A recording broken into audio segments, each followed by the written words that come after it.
मैं संघ हूं। आज मैंने 96 वर्ष का सफर तय कर लिया है और 97 वर्ष में प्रवेश कर रहा हूं। वर्ष 2025 को मैं 100 वर्ष का हो जाऊंगा। वर्ष 1925 में विजयादशमी के दिन नागपुर में डॉक्टर केशव राव बलिराम हेडगेवार जी ने मुझे संघ रूपी जिस बीज के रूप में रोपा था, तब किसी ने भी नहीं सोचा होगा कि मैं एक वट वृक्ष बन जाऊंगा।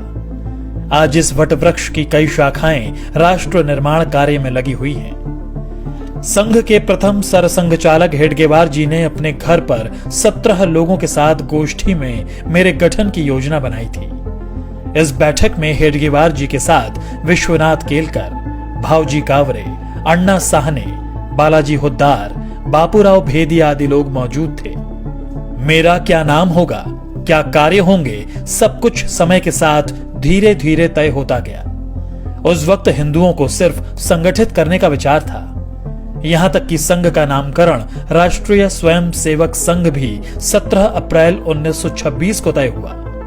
इसी दिन हेडगेवार जी को सर्वसम्मति से संघ प्रमुख चुना गया, लेकिन सरसंघ चालक वे नवंबर 1929 में बनाए गए। मेरे नाम के अस्तित्व में आने से पहले 3 नामों पर विचार मंथन हुआ, जो थे राष्ट्रीय स्वयंसेवक संघ, जरीपटका मंडल और भारतोद्वारक मंडल,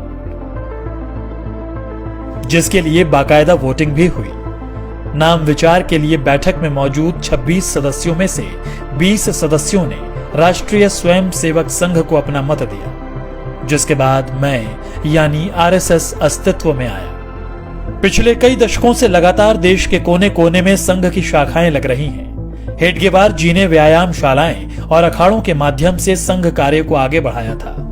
स्वस्थ और अनुशासित स्वयंसेवक होना उनकी कल्पना में था। 96 वर्ष के सफर में आज मेरे 80 से ज्यादा समविचारी और अनुषांगिक संगठन हैं। दुनिया के करीब 40 देशों में मैं सक्रिय हूं। पर मेरा यह सफर इतना भी आसान नहीं था। कई ऐसे मौके आए जब मुझ पर आरोप प्रत्यारोप भी लगे और यहां तक प्रतिबंध भी लगा दिया गया। इस दौरान स्वयं सेवकों के साथ दुर्व्यवहार भी हुआ, लेकिन हम स्पष्ट थे क्योंकि हमारा लक्ष्य स्पष्ट था। हम सम और विषम परिस्थितियों में एक समान बढ़ते रहे क्योंकि लक्ष्य बड़ा था।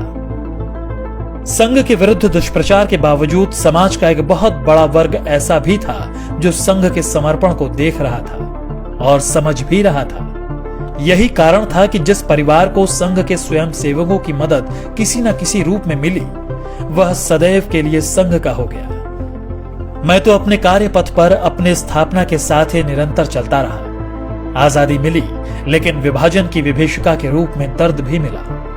रास्ते कठिन थे, मगर मैं रुका नहीं। अपने राष्ट्र और सनातन सुरक्षा के लिए मैंने तब भी 3000 कैंप्स लगाए और अपने बंधु भगिनियों के साथ चला।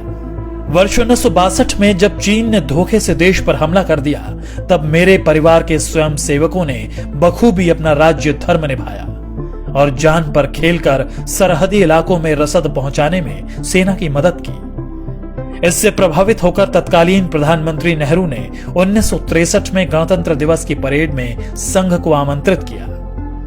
स्वयंसेवकों ने उस गणतंत्र दिवस की परेड में पूर्ण गणवेश के साथ भाग लिया और अपनी सादगी सात्विकता से सबको अवगत कराया था। इसके बाद वर्ष 1965 में पाकिस्तान से युद्ध के दौरान भी स्वयंसेवकों ने महत्वपूर्ण भूमिका निभाई। तमाम विरोध और सभी कठिनाइयों के साथ संघ अपने पथ पर निरंतर आगे बढ़ता रहा। आपदा हो या युद्ध, मेरा संकल्प भारत समर्पित। कभी 25 स्वयंसेवकों से शुरू हुआ संघ आज विशाल संगठन के रूप में स्थापित है। बिना स्वार्थ, तन मन धन से दिन रात राष्ट्र सेवा, मानव सेवा में स्वयं सेवक जुटे हुए हैं।